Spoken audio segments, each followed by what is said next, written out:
Sunan Bonang.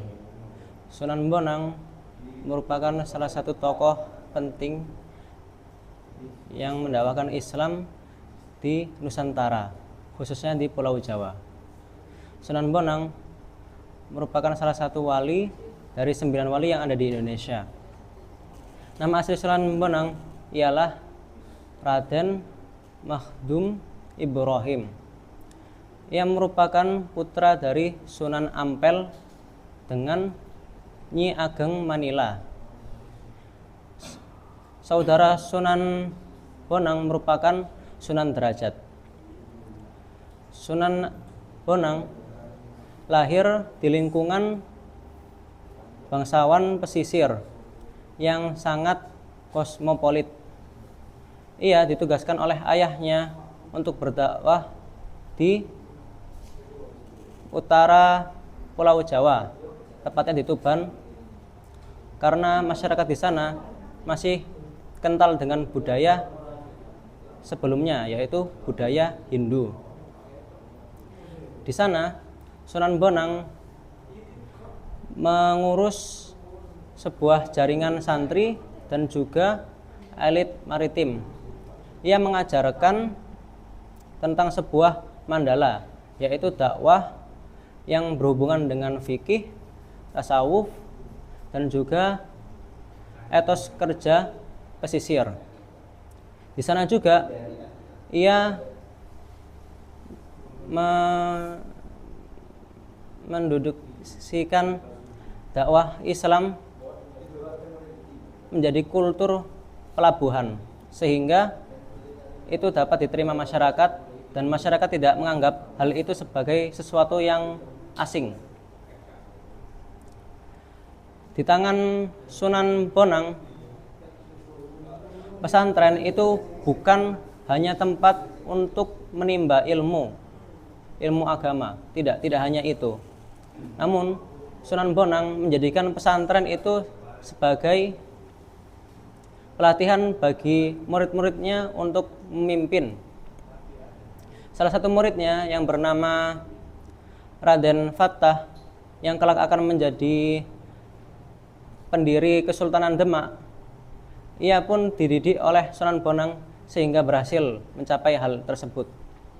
Hal ini membuktikan bahwa Sunan Bonang tidak hanya mengajarkan ilmu agama, tetapi juga mempelajari ilmu kepemimpinan.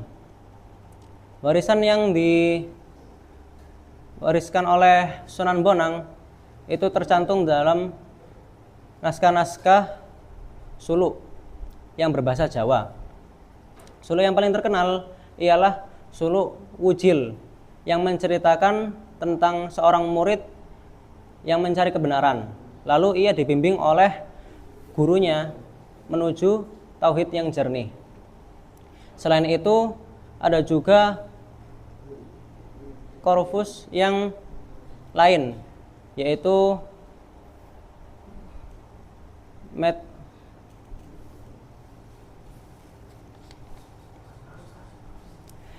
Het Boek van Boheng.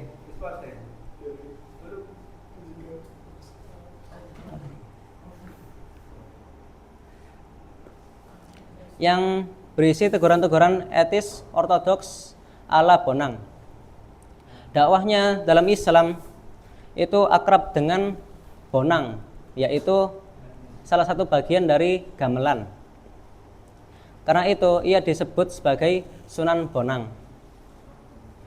Kemahirannya dalam menggunakan bonang itu memikat hati masyarakat, sehingga ia memutuskan untuk menciptakan tembung Tombo Ati yang berisi 5 perkara.